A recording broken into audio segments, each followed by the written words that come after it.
லஞ்சுக்கு வந்து பருப்பு துவையல், அதுக்கப்புறம் வந்து ரசம், உருளைக்கிழங்கு பொரியல் இவ்வளோ தான் ரெடி பண்ணணும் அப்படின்னு ஐடியா வச்சுருந்தேன். அதுக்கு வந்து 1 கப் அளவுக்கு துவரம் பருப்பு, கூடவே கொஞ்சமாக வந்து கடலை பருப்பு எடுத்திருக்கேன்.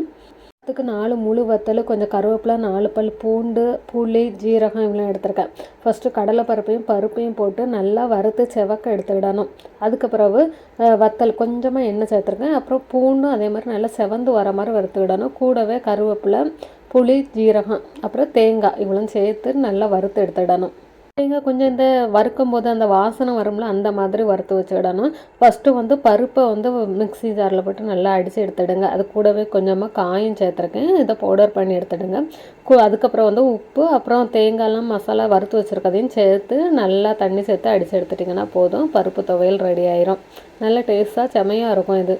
நான் வந்து உருளைக்கிழங்கு பொரியல் பண்ணியிருந்தேன் தேங்காய் போட்டு. அதை வந்து அடுத்த ஷார்ட்ஸில் வந்து நான் உங்களுக்கு ஷேர் பண்ணுறேன். கூடவே தக்காளி ரசமும் வச்சு இன்றைக்கி சூப்பராக லஞ்சு முடிச்சாச்சு. செமையாக இருந்துச்சு.